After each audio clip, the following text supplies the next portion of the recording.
నాకు ఇప్పుడు నీకు ఒకటి గుర్తుపెట్టుకో. ఇప్పుడు ఒక మెస్సో పోయినావు, అన్నం తిన్నావు, ఏమమ్మ పచ్చడి లేదు అన్నాడు. ఆడంటే ఇంకా నా మెస్స రావద్దు అన్నాడు. మెస్స రావద్దు, నువ్వు మెస్సో పోతా.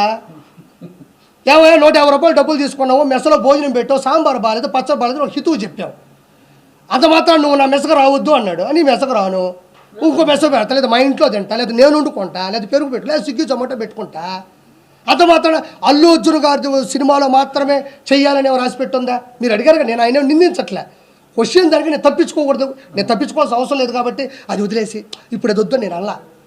సినిమా ఇండస్ట్రీ చిత్తూరు నాగయ్య గారి టైంలో నుంచి చిరంజీవి గారి టైం వరకు వచ్చింది. కెమెరామ్యాన్లు విఎస్ఆర్ స్వామి గారి దగ్గర నుంచి, చోటా గారి దగ్గర నుంచి ఈ రోజు వరకు వచ్చింది. కమెడియన్లు 24 crafts, film chamber, producer council, junior artist సంఘం, ఏమన్నా కెమెరా సంఘం, కెమెరా ఆర్టిస్టులు, కెమెరామెన్, ఇవన్నీ పెద్ద పెద్ద క్రాఫ్ట్స్. అవి ఎవ్వరు ఏ దాన్ని అణిచివేయలేరు. నాకు ఆ రోజు జరిగి తప్పు అనిపించిందా నేను చెప్పా, ఈరోజు నిలబడ్డాను అంతే. నేను ఆ విషయంలో ఇంకెనక తగ్గను. ఇప్పుడు మీరు అడగకపోతే నేను చెప్పేవాడు కాదు. ఎప్పటికైనా కట్టుబడి ఉంటా. నీకు దమ్ము ఉంటే నేను బతుకున్నంతకాలం నువ్వు నన్ను రోజు ప్రశ్నిస్తూ ఉండు. నేను కట్టుబడి ఉంటా, నేను కట్టుబడి ఉంటా, నేను కట్టుబడి ఉంటా. పోతామండి ఏ రోజు బావు. షుగర్ వస్తే పోవట్లేదా, థైరాయిడ్ వస్తే పోవట్లేదా, అంతు పట్టిన జబ్బు వస్తే పోవట్లేదా, ఎదిరించి పోదాం, ప్రశ్నించి పోదాం, ఎదుటి క్వశ్చన్ చేసి పోదాం. ఏముంది దాంట్లో?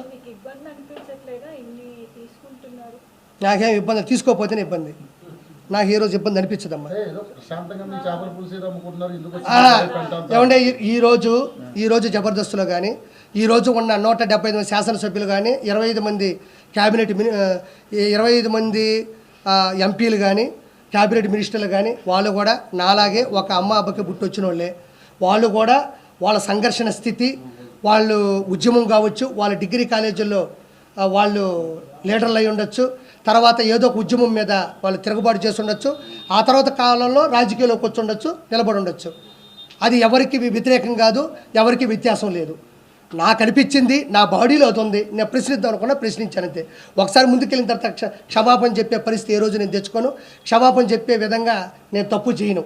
నా జీవితంలో నేను ఎవరికి క్షమాపణ చెప్పను.